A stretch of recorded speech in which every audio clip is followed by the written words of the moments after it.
Hi, I'm Victoria. Welcome to my channel. I am participating in the Battle of the Booktubers. It's a competition that Danny from Danny Dabbles is hosting, and basically how it works is there's 4 different rounds, and in each round there's 4 booktubers, and we have to recommend books to each of the other people in our round, and they also recommend 2 each to us, and then we read them, rate them, and the goal is to be the one who recommended the best. For this vlog, I'm going to be reading Booktuber F, her recommendations, and those are American Royals and Keeper of the Lost Cities by Shannon Messenger. I've never read either of these, and I don't think I had heard of either of them either, but I'm very excited to check them out. And the first one I'll be reading is American Royals, so I will check it with you in a little bit. So I'm like 35% or so of the way through American Royals, and I'm having actually a pretty good time. I'm really surprised because this is not my normal type of genre. So basically what this is about is if the United States, when they had their Revolutionary War, if George Washington, rather than becoming the president, became like the first king of the United States.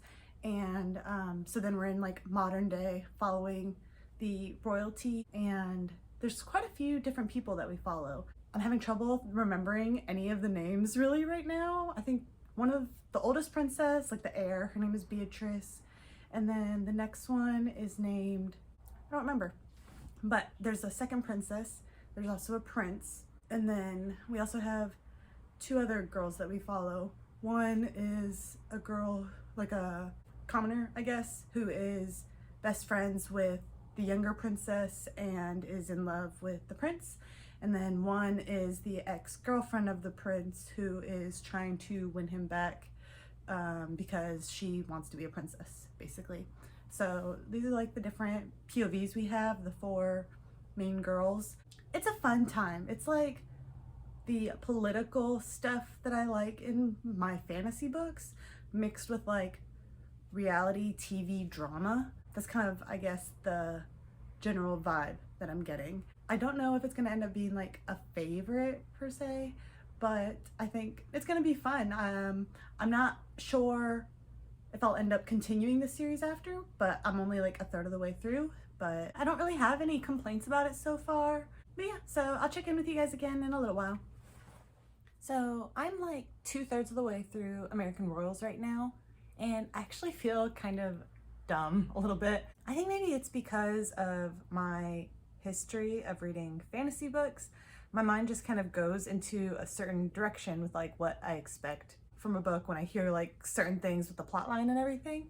So when I heard about, you know, it being a royal family and there being like this drama in the relationships and stuff, and things about like the heir versus the spare or whatever, I guess I was picturing something like along the lines of, what's it called? Scarred by Emily McIntyre. That's not a fantasy book, but so I was picturing something like that, but like not dark, like rom-com-y, I guess, or just lighter hearted, but still having like the political machinations and everything like that. So I was just making things way more complicated than it needed to be, because that's not what this is. This is a romance where you have multiple different romances going on. You're following like the whole family, and it just is set in like an alternative royalty in the US type setting.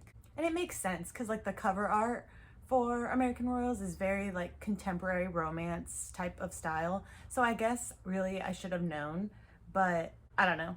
But either way, I was a little bit disappointed about not having that like political machination stuff, but I am enjoying the romance and stuff that is going on. So I'm not having a bad time. It's pretty cute. I actually feel like the writing in it is pretty good.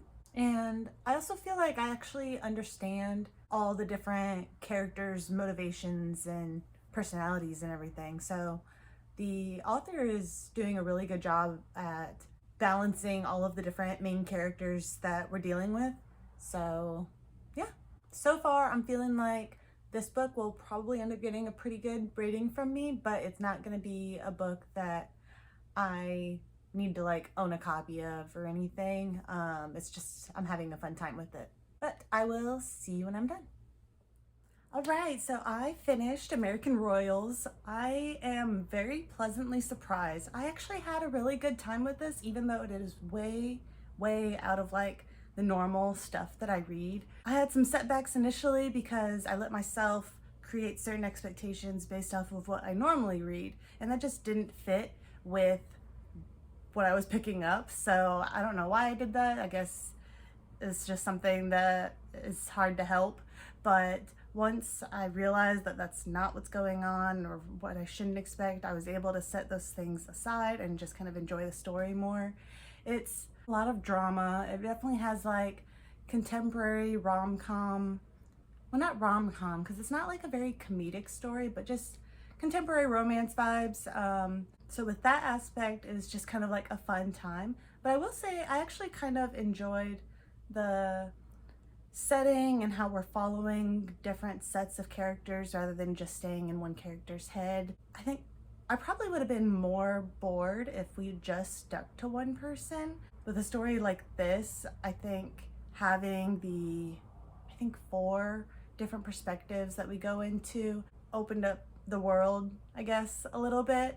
And so that was fun. I wouldn't necessarily say that any of the characters were ones that I loved. Nina is like girl next door vibes. She's like been friends with the royal family for a long time. I felt like with her growing up with the royal family, she should have already had more expectations of what things would be like in that world than she did, if that makes sense. Like, she seemed way more underprepared than I would have expected from someone who had spent so much time around that stuff. So sometimes she kind of annoyed me a little bit. The 2 princesses, I liked their personalities a decent amount. I liked seeing their development and like on their own and also with each other. None of the romances were really interesting to me aside from one that I don't even know is going to become a romance. I'm trying not to be too spoilery, but the like villain of the story, she was actually pretty interesting. Did not like her, like would not want her in my life at all, but it was probably one of the more entertaining sections of the story to like follow her POV and like see the things that she's willing to do or has done or whatever, you know? And I think that the author actually did something that is really hard with multi-POV stories, like where you're first person POV when you have like different ones, which is I actually think that the characters, like the chapters in the story of the different characters, you can really get a vibe of their distinct personalities through them. Like, it feels like you're reading different characters in different characters' heads. I've noticed that a lot of authors struggle with that, and so then you'll be like reading and then you have to try to like backtrack in your mind or like look back to the beginning of the chapter where sometimes maybe it has like their name at the top to try to figure out who you're following or whatever. I did not have this issue with this book at all, so I think she did a really good job with that. I am hoping, so first off, I think I might actually continue this series. I am very surprised about that, honestly. I know that I had a good time, but up until the end, I thought it was just, yeah, I had a good time and that's it. But I think I do want to continue. I don't know when that's gonna happen, but yeah. So I'm really surprised about that. One thing I'm hoping for if I continue is that I hope there's more going on outside of relationships. So whether that's like political drama stuff, like towards the nation, I mean, or things like political maneuvering, like between the characters, like plotting, I guess. That's something I really love. So, and that that's part of why I had like that initial setback, but I do hope that there's a little bit more than there is now, because I did see a hint of it, and it'll be different from what I normally read, but I do see the potential for something to be there. So I am looking forward to seeing if my dreams come true, I guess. But yeah, so I guess for an overall rating, I think I'll give this book a 3.75. That feels right. The next one I'm going to be picking up from Booktuber F is Keeper of the Lost Cities by Shannon Messenger. I have a physical copy of this one.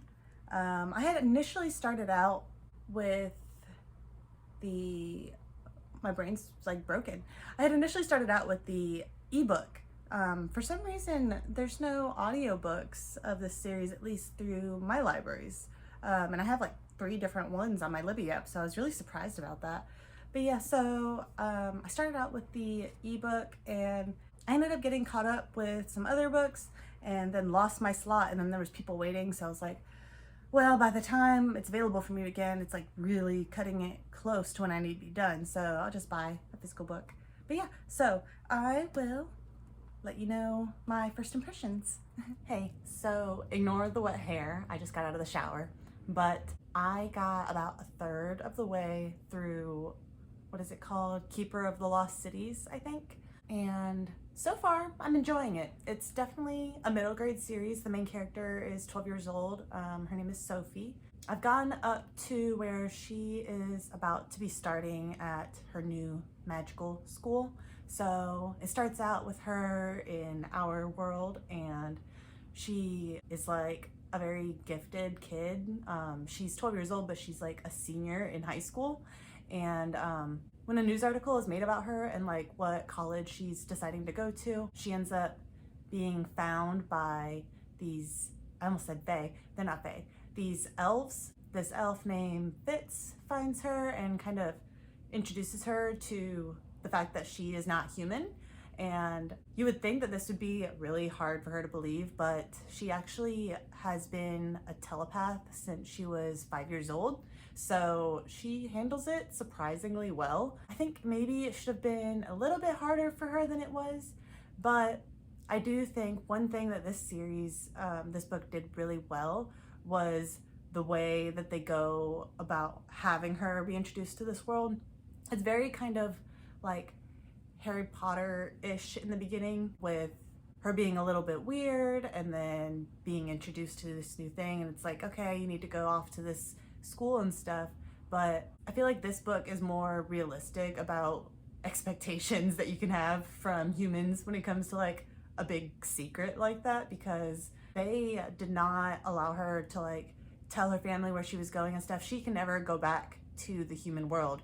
They do full on like, what is that spell in Harry Potter called? But like they erase the memory of her from like the parents' entire lives and stuff, which I guess it's a little bit different in this case, maybe because it sounds like they're not even her family, but still, they're the people who raised her. She views them as her parents, you know, they're the only family that she's known, but they are clear about the fact that like, you know, you can't tell any humans like what you are, and you can't go back to that world. It's like illegal for elves to like go to the human world unless for specific things like the mission that Fitz went on to go and retrieve Sophie.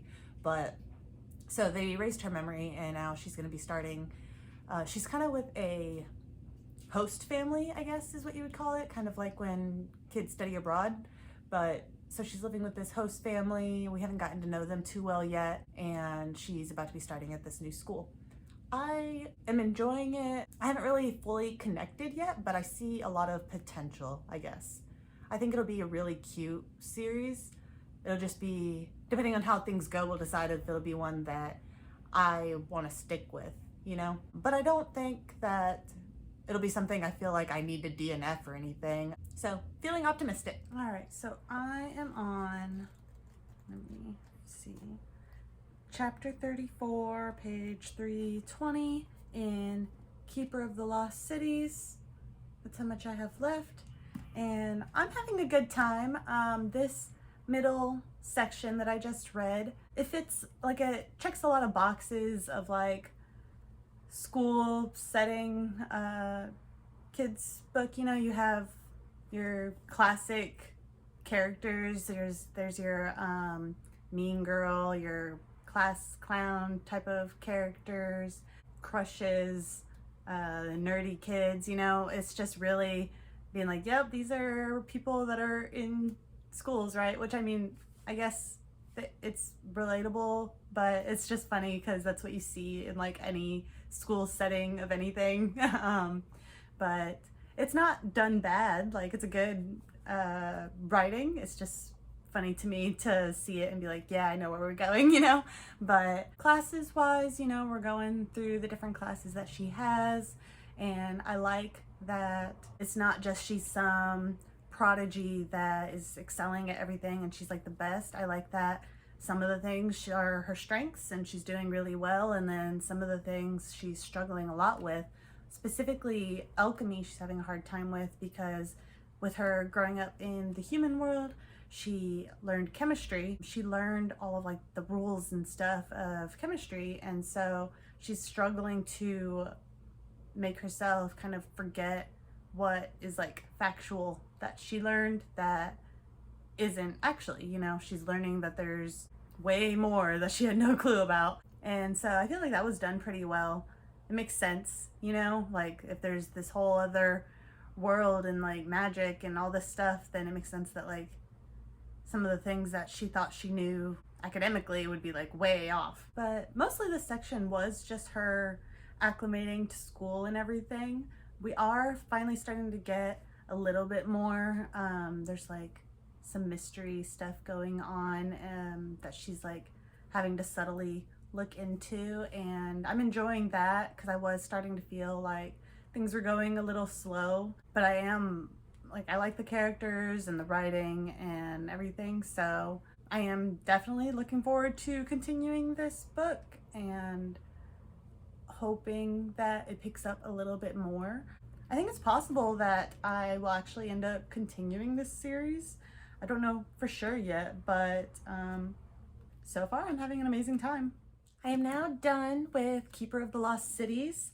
This was a really fun read. Off the bat, I'm gonna say I do plan to pick up the second book.